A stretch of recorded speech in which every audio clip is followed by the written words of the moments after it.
नमस्कार, बुकशेल्फ के इस ख़ास एपिसोड में आपका स्वागत है। मैं हूं अतुल सिन्हा और आज हम किसी ख़ास किताब पर इसलिए भी चर्चा करेंगे क्योंकि हमारे साथ उसके लेखक पीयूष पांडे जी मौजूद हैं। पीयूष पांडे मूल रूप से पत्रकार हैं, लेकिन इन्होंने लिखना पढ़ना काफ़ी लंबे समय से शुरू कर दिया था और इनकी 5 किताबें अब तक आ चुकी हैं और ख़ास तौर से व्यंग की रचनाएं इन्होंने खूब लिखी पीयूष पांडे ने।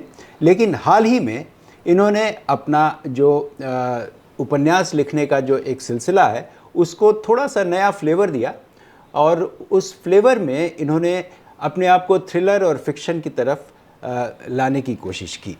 जाहिर सी बात है कि उस थ्रिलर में अभी पेंगुइन ने इनकी एक किताब छापी, उसने बुलाया था एक मर्डर मिस्ट्री है।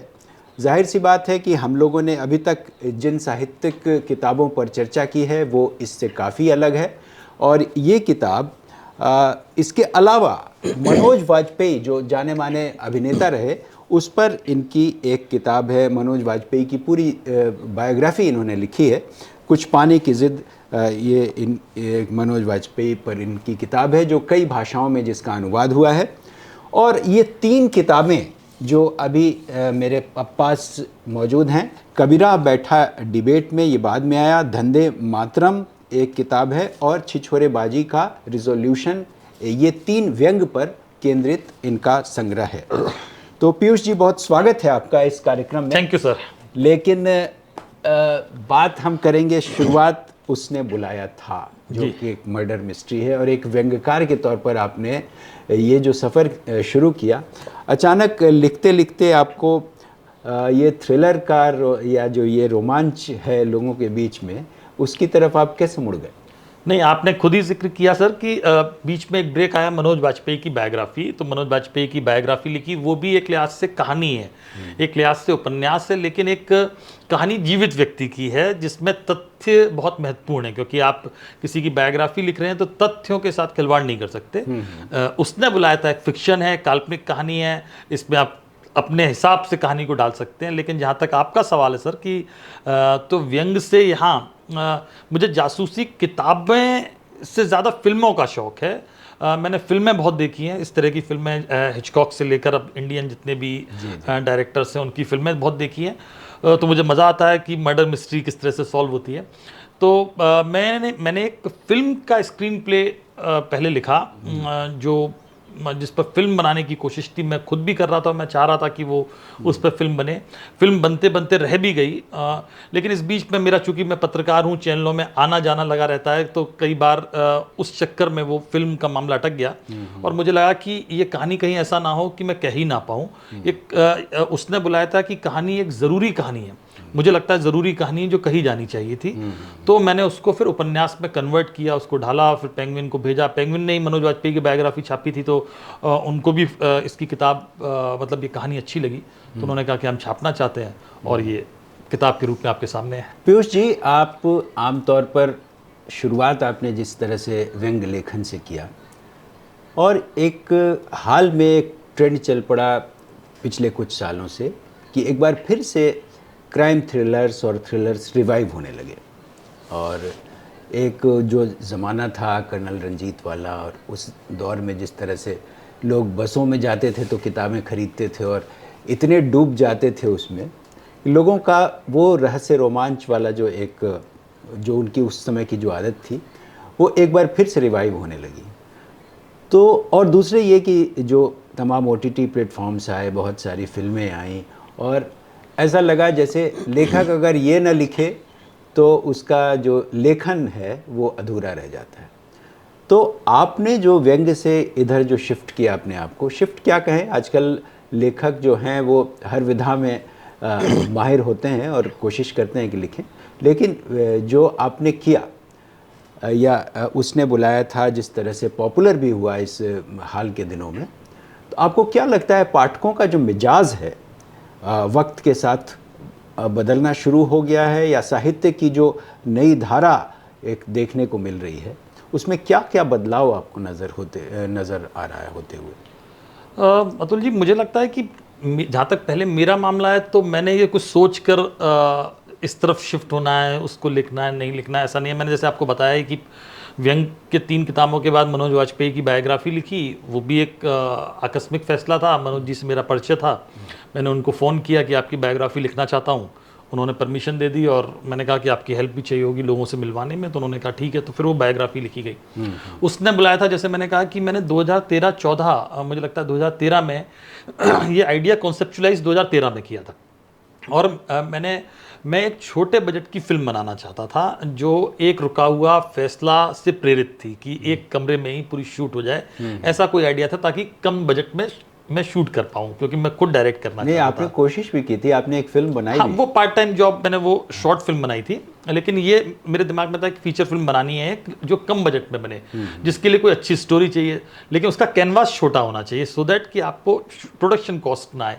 तो मैं लगातार सोचता था और मेरे दिमाग में एक आइडिया क्लिक किया कि एक लड़की है जिसके पास अलग अलग मेहमान आ रहे हैं घर में, और वो अलग अलग प्रोफेशन से जुड़े हुए हैं, अलग अलग उम्र के लोग हैं, तो वो कैसे बिहेव करेंगे, कैसे बात करेंगे। एक कोर आइडिया ये था। ये कोर आइडिया मैंने एक बार शिवम नायर, एक बहुत बड़े डायरेक्टर हैं जिन्होंने नाम शबाना, डिप्लोमेट, इस तरह की फिल्में बनाई हैं, महारथी, उनको सुनाया एक बार। उनको तो याद भी नहीं होगा वैसे, क्योंकि बहुत पुरानी बात है। उन्होंने प्लॉट को बहुत अच्छा कहा, उन्होंने कहा ये बहुत अच्छा आइडिया है, और लेकिन पूरी कहानी क्या है। तो मुझे लगा कि मेरे पास पूरी कहानी नहीं है, मैं कुछ कुछ सोच रहा हूँ लेकिन पूरी कहानी मेरे पास नहीं है। फिर मैंने पूरी कहानी एक लिखी। लिखने के बाद मुझे महसूस हुआ कि ये कहानी मैंने बहुत अच्छी लिखी, जिसमें सस्पेंस है, थ्रिलर है, मर्डर है, ये सब कुछ है, लेकिन इस कहानी का कोई उद्देश्य नहीं है। फिर 3-4 ड्राफ्ट लिखने के बाद मुझे लगा कि इस कहानी का उद्देश्य नहीं है, तो मैं क्यों कह रहा हूँ इस कहानी को। फिर मुझे कुछ जो घटनाएं जिससे ये प्रेरित है, जो उसने बुलाया था, आपने पढ़ी है, तो जो विषय है, वो विषय मुझे बहुत बेचैन करता था कई बार अलग अलग वजहों से। तो फिर मुझे लगा कि क्या उस विषय को इससे जोड़ा जा सकता है, और वो जुड़ रहा था।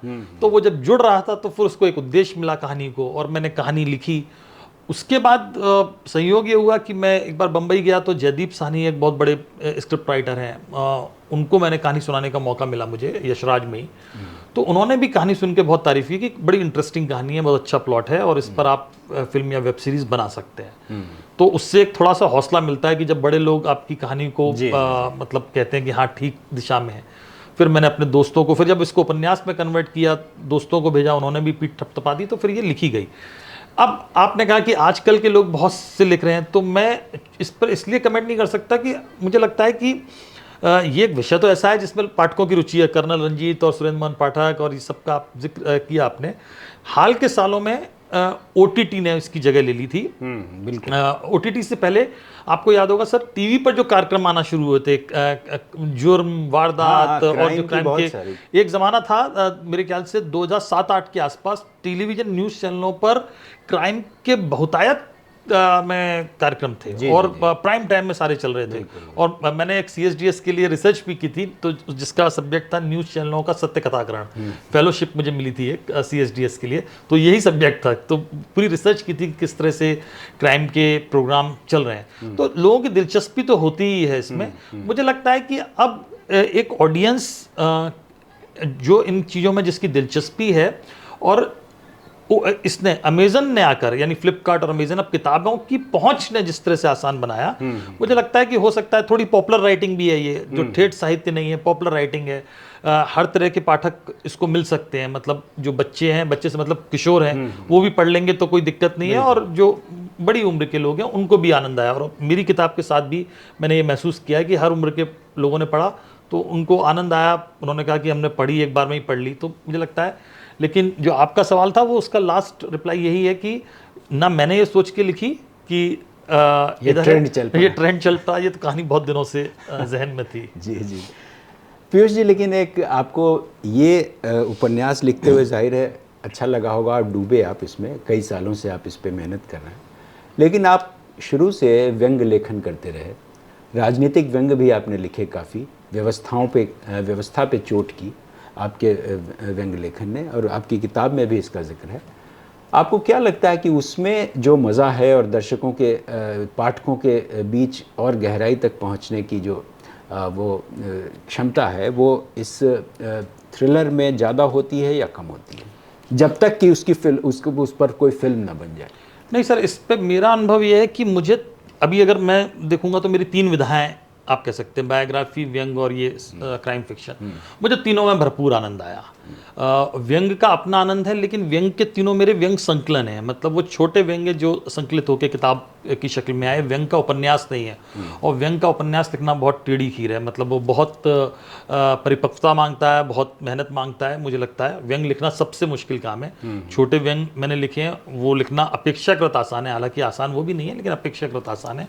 व्यंग के उपन्यास जैसे चाहे अभी हाल के दिनों में सबसे बड़े राइटर हम ज्ञान जी को कहते हैं, ज्ञान चतुर्वेदी जी को, तो वो जो उपन्यास है जो मेहनत की डिमांड करता है, वो करने के लिए अभी थोड़ा और टाइम लगेगा। दूसरा ये कि समय के साथ जैसे मैंने कहा मनोज वाजपेयी की बायोग्राफी का विषय आ गया, तो मैं पत्रकार पहले हूँ, मुझे नहीं लगता कि मैं उपन्यासकार। मैं वही उसी पे आ रहा था कि पत्रकार आप हैं, आपने बहुत करीब से सारी मतलब पत्रकारीय जीवन को भी देखा और तमाम संस्थाओं में आपने काम किया। इसके अलावा वहाँ जो अजीब किस्म के पॉलिटिकल प्रेशर होते हैं और जिस तरह से कंटेंट पे एक तरह का कहीं ना कहीं कोई कंट्रोल होता है, उसमें आज के दौर में जो पत्रकार हैं, मैं सवाल थोड़ा बदल रहा हूँ, इसलिए बदल रहा हूँ क्योंकि आपका पूरा जीवन पत्रकारिता में बीता है, 25-30 साल तो आपने भी बिताया। तो ये जो तमाम दौर आपने देखा और आज का दौर जो आप देख रहे हैं, जाहिर सी बात है कि सबकी अपनी अपनी राय है और कुछ मजबूरियां हैं और जो भी एक वैचारिक प्रतिबद्धताएं होती हैं वो भी हैं, साथ साथ चल रही हैं। आज के दौर में पिछले कुछ वर्षों में पत्रकारिता का जो स्वरूप आपको दिखा और उसमें एक सही अर्थों में जो एक पत्रकार है उसके अंदर की जो बेचैनी कहीं ना कहीं अगर आपने भी महसूस की होगी, वो क्या आपको लगी, जो चुनौतियां हैं ख़ास तौर से? चुनौतियां सर देखिए, जो अगर हम मेरा ज़्यादा पत्रकारी जीवन टेलीविज़न पत्रकारिता में बीता। 2003 से मैं टीवी में रहा, उससे पहले थोड़े दिन मैंने अखबारों में और वेबसाइट में काम किया था, तो टीवी का अनुभव मेरा 20-22 साल का रहा। हर दौर में अपनी तरह की चुनौतियाँ थीं। मुझे याद है 2006-07 के आसपास जब हम लोग थे चैनलों में, तो भूत प्रेत, उल्टी गाड़ी, सीधी गाड़ी, स्वर्ग की सीढ़ी, और हमने इस पर बहुत कमेंट करते थे और इस पर हम दुख जताते थे कि पत्रकारिता का क्या हाल हो रहा है। और जो मैंने आपको न्यूज़ चैनलों का सत्य कथाकरण जो मैंने थीसिस लिखी या जो मैंने रिसर्च की थी, तो उसमें भी ये सब विषय थे कि किस तरह से टीआरपी के लिए ये सब काम हो रहा, जो हो ही रहा था। सांप, बिच्छू, पुनर्जन्म, हम लोगों ने कितने कार्यक्रम बनाए, चाहे सहमत हो चाहे ना हो, लेकिन राखी सावंत को हमने स्टार बना दिया था उस जमाने में। एक 6 महीने साल भर का दौर था जब राखी सावंत स्टार की तरह टीवी पर अवतरित होती थी। तो वो दौर एक अलग तरह की कंटेंट के हास का था, पतन का था। आज के दौर में मुझे लगता है कि नई तरह का चैलेंज है, जो प्रेशर पत्रकारों पर है और मीडिया चैनल्स पर है, न्यूज़ चैनल्स पर है, वो मैंने 2014 से पहले, 15 से पहले महसूस उतना नहीं किया था, जो मुझे बाद में अलग अलग शक्ल में कभी कभी लगा। तो वो एडिटर ज़्यादा उसको सहता है, एडिटर कई सारी बातें हमें नहीं भी बताता है, लेकिन फिर भी चूंकि आप सीनियर पोस्ट पर रहते हो तो आपको कई सारी चीज़ों का अंदाज़ा रहता है, कई सारी चीज़ें आपके पास डायरेक्ट आती हैं। तो मुझे लगता है कि वो एक प्रेशर जो है वो उस दौर में नहीं था जो इस दौर में। और इसके लिए मैं सिर्फ एक सरकार या एक पार्टी की बात नहीं कर रहा हूँ, मुझे लगता है कि ये सारी पार्टियों के दिमाग में ये आ चुका है कि मीडिया को कंट्रोल किया जा सकता है। तो जहाँ जिसकी सरकार है, जहाँ जो इस स्थिति में है कि वो मीडिया को निर्देश दे सके, वो देने की कोशिश कर रहा है। तो ये एक बड़ा फर्क मुझे हाल के 7-8 सालों में दिखाई दिया।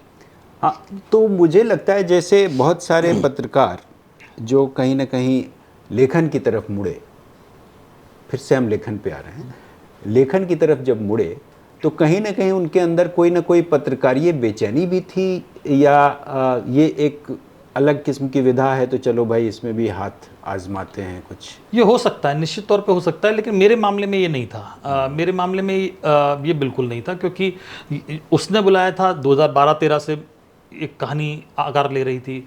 मनोज वाजपेयी की बायोग्राफी 2-3 साल बीच में आए, जिसने मेरा टाइम लिया और मैंने उस पर काम किया। वो एक अलग तरह का आनंद था, एक अलग तरह का काम था।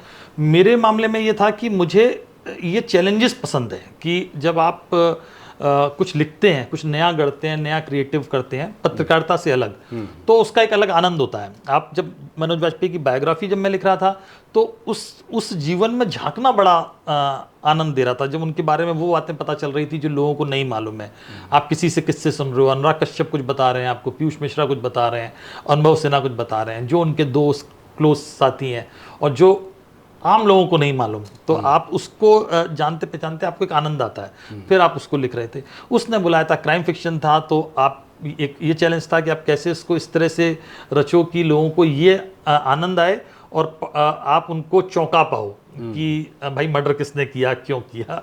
तो ये था, मेरे मामले में वो नहीं है, लेकिन कुछ लोगों के संग ये हो सकता है, क्योंकि मैं मीडिया में रहा हूँ तो जहाँ संभव है, जहाँ अपनी कोशिशें होती हैं वहाँ हम करते हैं। और मुझे ये बात समझ में भी आती है कि कई सारी जगह अब वो अंकुश है। जैसे आपने व्यंग की बात की तो मुझे याद आ रहा है कि एक एडिटर साहब ने, एक संपादक थे, बहुत बड़ा अखबार है, तो मैंने उनको कुछ बोला कि मैं व्यंग आपको भेज रहा हूँ, तो उन्होंने कहा पीयूष जी भेजिए, लेकिन मोदी जी और योगी जी पे मत भेजिएगा।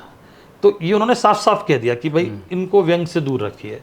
तो अब जब संपादक ने कह ही दिया तो उसके बाद आपके पास वो स्पेस खत्म हो जाता है, चाहे आप लिखना चाहो या ना चाहो।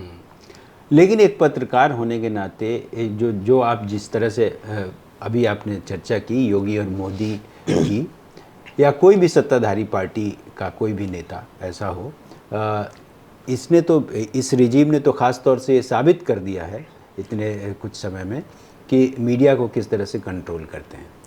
वो तो ठीक है, लेकिन एक ये संपादक लेवल पर भी ये बातें चली जाती हैं और वहाँ तक मानता हूँ, लेकिन जो निचले स्तर पे जो नौकरी कर रहे हैं, नौकरी पेशा पत्रकार हैं, आप बहुत सारे चैनलों में रहे, क्या आपने कभी ये महसूस किया कि ये जो कहा जाता है गोदी मीडिया, ये दलाल मीडिया, ये फलाना मीडिया, तो क्या इसमें कितनी सच्चाई है? और वो जो निचले स्तर के या सेकंड लेवल के, थर्ड लेवल के जो लोग हैं, क्या उनके अंदर व्यवस्था को लेकर किसी तरह का कोई आक्रोश, गुस्सा, और पत्रकार होने के नाते उसको सामने लाने की जो एक छटपटाहट होती है, वो नहीं होती? सर, एक तो ये कि जो गोदी मीडिया और नॉन गोदी मीडिया के टर्म है, इससे मैं सहमत नहीं हूँ, क्योंकि एक तो जो लोग ये टर्म देते हैं, इस तरह से परिभाषित करते हैं, उनमें से 90% लोगों को पता नहीं है कि मीडिया काम कैसे करता है। मुझे दिक्कत कई बार ये होती है जब कोई ऐसा आदमी मीडिया के बारे में कमेंट करने लगता है जिसको मीडिया के काम करने के तरीके का कुछ पता ही नहीं है। तो वो दूर से देख रहा है, वो कहता है इसको कुछ नहीं आता, इसको तो कुछ नहीं है, इसने तो ये खबर चला दी, उसको उस प्रोसेस का पता नहीं है। तो ये एक प्रॉब्लम होती है। फिर भी जैसे मैंने कहा कि आपने कहा कि विचारधारा के लेवल पर, तो आज की तारीख में ऐसा लगता है कि विचारधारा के लेवल पर ज़्यादातर चैनल एक तरफ झुके दिखते हैं। वो दिखता है, इसमें कुछ ऐसा नहीं है कि मेरे कहने से कुछ हो जाएगा, वो दिखता है। दूसरी बात यह कि जो बेचैनी पत्रकारों में होनी चाहिए, वहाँ भी मामला यह है कि 1% पत्रकार या 2% पत्रकार हैं जिनमें ये बेचैनी है, उसको आप 5% कह सकते हैं। ज़्यादातर लोग छोटे लेवल पर, उनको ना तो उस पॉलिटिक्स से उतना ज़्यादा लेना होता है, क्योंकि उन्होंने एक चैनल में है, वो दूसरे चैनल में गए, तो जो उनको दिशा निर्देश मिल रहा है वो उस हिसाब से स्क्रिप्ट लिख रहे हैं, वो उस हिसाब से काम कर रहे हैं, वो उतना अभी मैच्योर नहीं है समझने के लिए।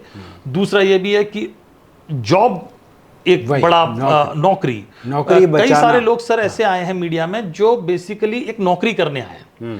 तो वो पत्रकारिता का जो पैशन होता था आज से 20 साल पहले, 25 साल पहले, वो पैशन के तहत नहीं आए हैं। वो एंकर बनने आए हैं, वो रिपोर्टर बनने आए हैं, वो पैशन के तहत नहीं आए हैं। तो उनको एक नौकरी अच्छी चाहिए, नौकरी अच्छी मिल रही है, वो किसी भी चैनल में मिल रही है तो वो कर रहे हैं। मुझे नहीं लगता कि उनमें से बहुत सारे लोग इस तरह से बेचैन है कंटेंट को लेकर। जाहिर सी बात है 5-10% लोग बेचैन होते हैं, क्योंकि उनको लगता है कि ये हो क्या रहा है। कई बार वो नहीं कर पाते, कई बार वो जिस जगह पे काम कर रहे होते हैं वहाँ की विचारधारा अलग होती है। तो कई बार इवन विचारधारा भी सहमत होती है, संसाधन नहीं होते। ऐसा नहीं है, कई बार होता है कि चैनल चाहता है कि आप करो, लेकिन वो कहता है कि नहीं, हम इतनी दूर नहीं भेजेंगे आपको स्टोरी, कि आपको जाना है एकदम नक्सलबाड़ी में, अब तो नहीं भेजना चाहता वो कि भाई अब वहाँ से। फिर सबसे बड़ी बात जो टीवी मीडिया के साथ है वो है टीआरपी। आप संपादक कई बार अच्छी स्टोरी करवाते हैं, लेकिन जब उसकी टीआरपी नहीं आती तो वो दूसरी तीसरी बार उसको छोड़ देते हैं कि इसमें पैसा खर्च करने का मतलब नहीं है। अल्टीमेटली वो व्यूअरशिप का मामला फिर आ जाता है, और जब तक हम टीआरपी से चीज़ों को आंकेंगे ये समस्या रहेगी।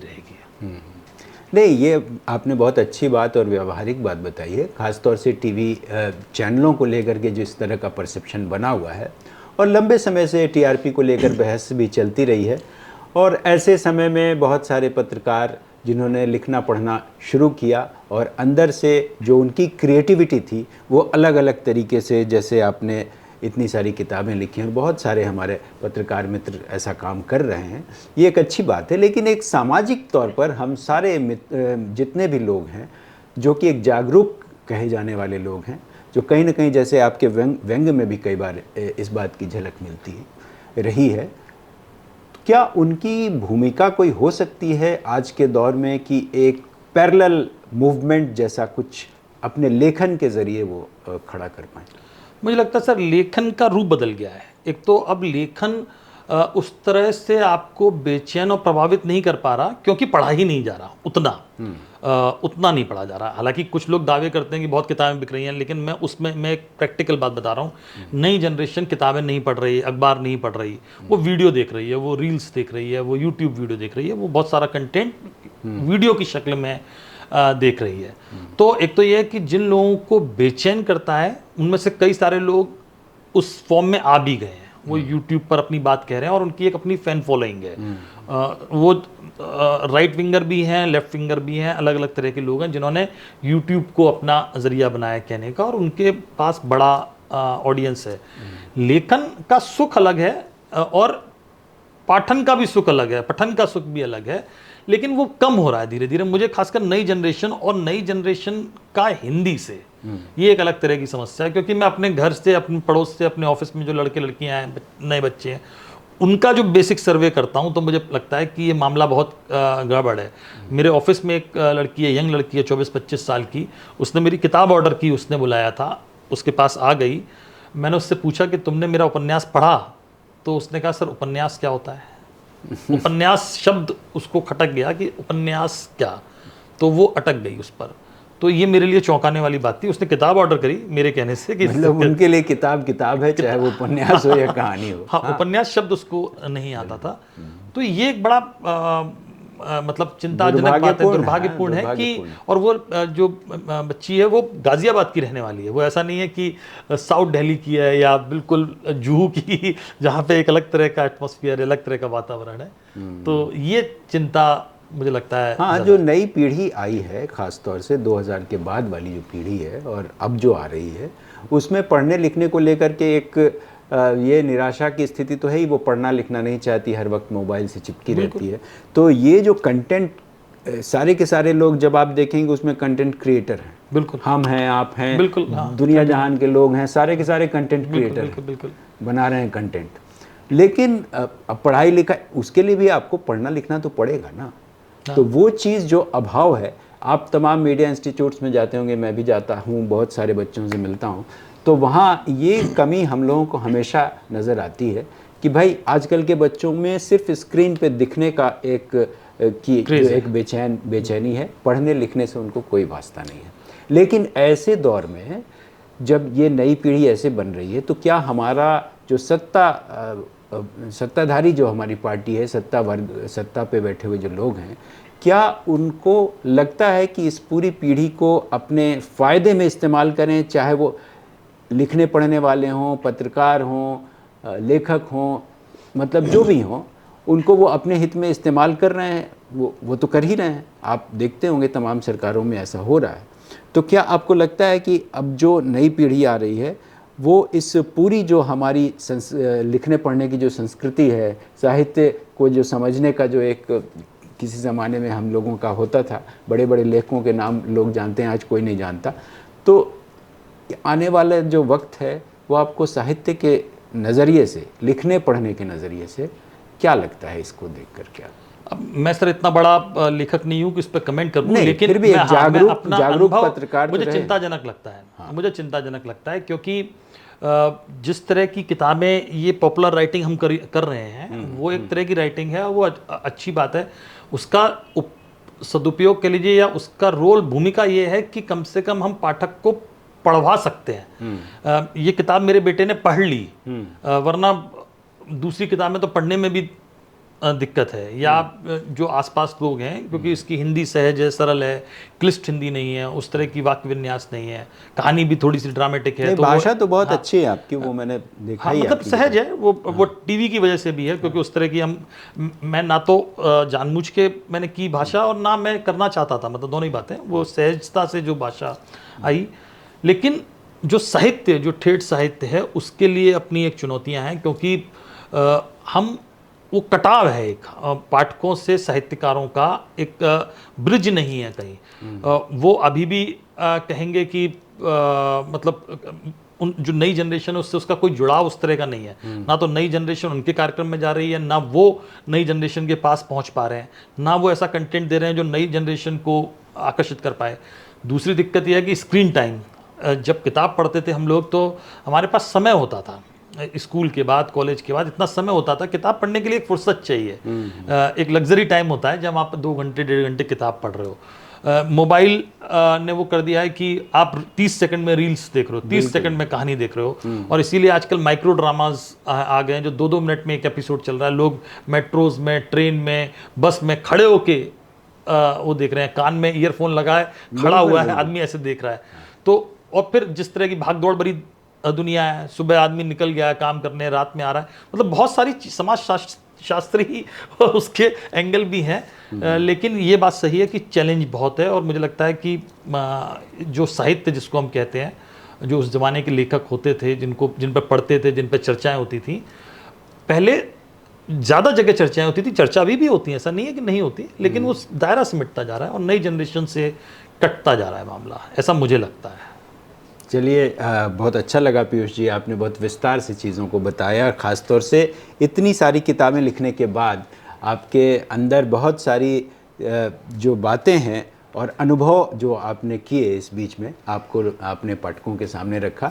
आप हमारे स्टूडियो में आए, बहुत बहुत धन्यवाद पीयूष जी। आप थैंक यू सर, आपने बुलाया, शुभकामनाएं। उसने बुलाया था उसने बुलाया था तो अतुल जी ने बुलाया था। नहीं, ये अच्छा है, आपकी सारी किताबें बहुत ही अच्छी हैं और निश्चित रूप से लोगों को पढ़ना चाहिए, और उसने बुलाया था, आप सभी ज़रूर पढ़ें, क्योंकि इसमें आपको मज़ा बहुत आएगा, और इनकी पीयूष जी की हर किताब आपको कहीं ना कहीं अंदर तक प्रभावित करेगी।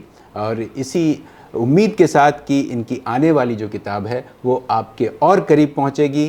बहुत बहुत धन्यवाद आपका पीयूष जी हमारे स्टूडियो में आने के लिए, और इस कार्यक्रम को हम यहीं ख़त्म करते हैं। फिलहाल नमस्कार।